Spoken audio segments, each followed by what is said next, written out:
Charlotte Bornolia from Valenzuela at samahan niyo po ako sa aking first ever mini vlog. Ngayon ko talaga naisipang gumawa ng kauna-unahang video dahil ito rin ang kauna-unahang pagkakataon na bubukod na kami ng aking asawa at ng aking mga anak sa bago naming tahanan. Doon kasi talaga kami nakatira sa bahay ng aking biyanan. Pero dahil sa kagustuhan naming matuto at mas maging responsable sa aming mga obligasyon ay talagang pinagplanuhan naming bumukod na mag-asawa. Matagal na talaga naming plano bumukod, ang kaso ang daming mga aberyang nangyayari kada taon. Bukod pa doon, siya lang talaga yung nagtatrabaho sa amin dati. Kaya pagpasok ng taong 2024, talagang tsinaga akong mag-apply ng trabaho para matulungan ko siya sa mga gastusin, pati na rin sa pagpapaaral ng aming anak. Habang tumatagal kasi, mas lumalaki yung gastos. Nagmamahal yung mga bilihin, kaya kakapusin talaga kapag sa kanya ko lang inasa lahat ng mga kailangan namin. At ayun nga, nung nakapagtrabaho ako, doon ko talaga pinush na makabukod talaga kami. Ilang buwan din muna yung lumipas bago kami makahanap ng lilipatan. At dahil sobrang bait ni Lord, bago matapos tong taon na to, ay nahanap namin tong apartment na to. At hindi kami nagdalawang isip na lipatan to agad. Dahil bukod sa magaan ng upa, ay talagang nagustuhan talaga namin to. Bukod sa malaki yung kwarto, ay may sarili rin kaming gate. Konti lang rin naman yung gamit na meron kami, kaya hindi kami nahirapang lumipat agad. Dito na lang din kami magsisimulang magpundar ng iba pang mga gamit na kailangan namin. Tulad ng sofa, dining set, gamit sa kusina, at kung ano-ano pa. Pagpasensyahan nyo na yung editing skills ko, bago pa lang kasi ako sa pag-i-edit eh.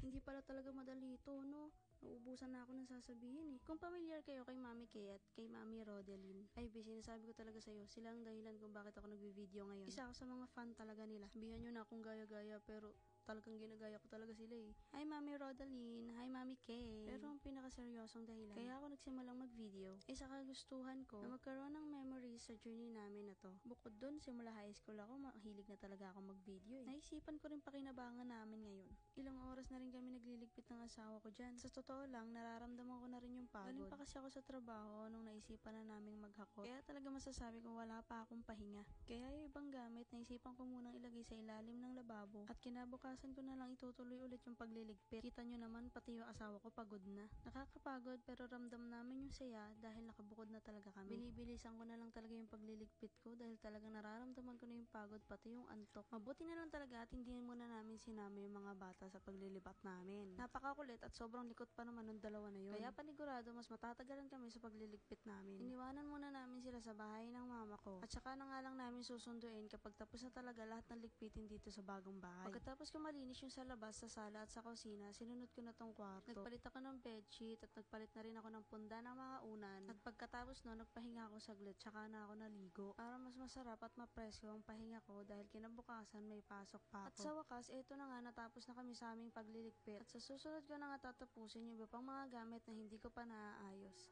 Ganito na lang muna. Salamat!